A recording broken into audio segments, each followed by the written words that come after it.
COPD is a disease that affects about 65 million people worldwide. Experts say that number will continue to rise over the next 50 years.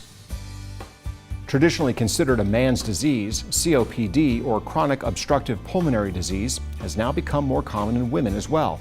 And it's the third most common cause of death in the United States after cancer and heart disease. Ed Neuzil, board-certified nurse practitioner at Allergy Sinus and Asthma Family Health Center, explains what COPD is and how it's treated. COPD is actually a chronic obstructive pulmonary disease. So this is something that goes over a period of time, and it can include things like asthma, chronic bronchitis, emphysema. So it's kind of a cover term. COPD is one of those conditions that you can see in both men and women, but it has a tendency more towards the males. When we look at different problems like asthma, COPD, emphysema, a lot of what we do here is called spirometry testing. We actually measure your airway functions. And if appropriate, we'll actually give you a treatment of a short-acting bronchodilator and measure again. And by the difference in your airway functions, we can determine an appropriate medical protocol for you.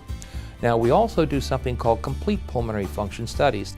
I have 2 individuals here that are certified on this machine, and it looks at things like lung volumes. When we look at things like asthma, COPD, that's an obstructive process. When we look at lung volumes, we look at more of a restrictive process. That's the fact that you just can't get a breath. It's kind of like being bear hugged or squeezed by a snake. It constricts you and restricts your ability to breathe.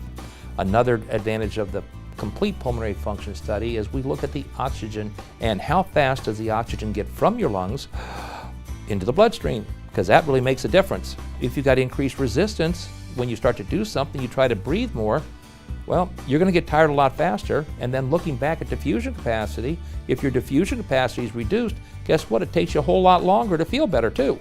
So these are different things that we can look at to help determine what is wrong if you're not breathing appropriately. Nobody wants to have COPD, but the more they can understand about this disease, even before they have it, the more we can prevent the disease. To get in touch with Ed and the staff at the Allergy Sinus and Asthma Family Health Center, please visit our specialist directory. Just click the Exhale StoryLink icon on our homepage at yourhometownhealth.com.